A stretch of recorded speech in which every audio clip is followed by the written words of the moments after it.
A factory's machine breaks down, and they don't know how to fix it, so they call a retired expert worker to take a look. He walks in, looks at the machine, takes out a piece of chalk, circles a small part of it, says, "Replace this," and leaves. They replace that part. Everything starts to work again, and he sends them a bill for $5,000. They call him up and ask him how that cost breaks down. He answers, $1 for the chalk, and $4,999 for knowing where to draw the circle.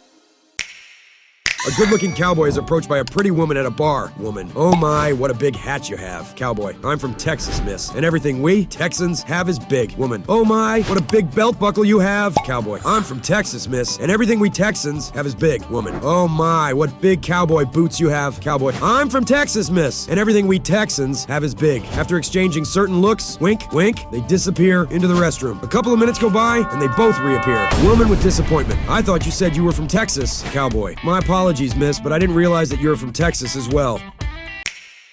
I was leaving the office the other day when I found the CEO standing in front of a shredder with a piece of paper in his hand. "Listen," he said, "this is a very sensitive and important document, and my secretary has gone for the night. Can you make this thing work for me?" "Sure," I said. I turned the machine on, inserted the paper, and pressed the start button. "Excellent," he said as his paper disappeared into the machine. "I just need one copy."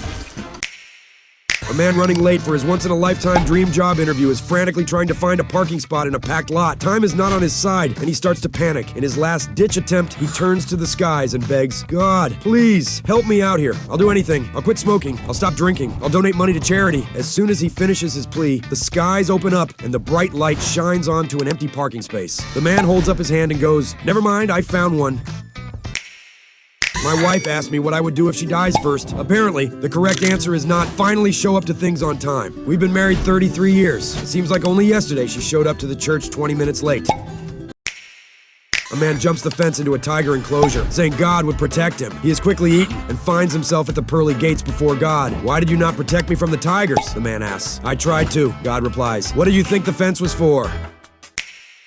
I finally found the jackass and honeycomb joke from Game of Thrones by Tyrion Lannister. I once brought a jackass and a honeycomb into a brothel. The madame asked, "What can we do for you?" I said, "I need a woman to lay with, for mine has left me." The madame asked, "You poor thing, whatever for, and why do you have a jackass and a honeycomb?" "Well, I answered. "My woman stumbled upon a genie in a bottle, and he granted her 3 wishes. The first was to have the nicest ass in the land, so he gave her this jackass. Her second wish was for a house fit for a queen, so he gave her this beehive." The madam asked, "And what of the third wish?" "For her third wish, my woman asked the genie to make my wang hang down past my knee." "Well, that one's not so bad," the madame exclaimed. "Not so bad?" I replied. "I used to be 6 feet tall."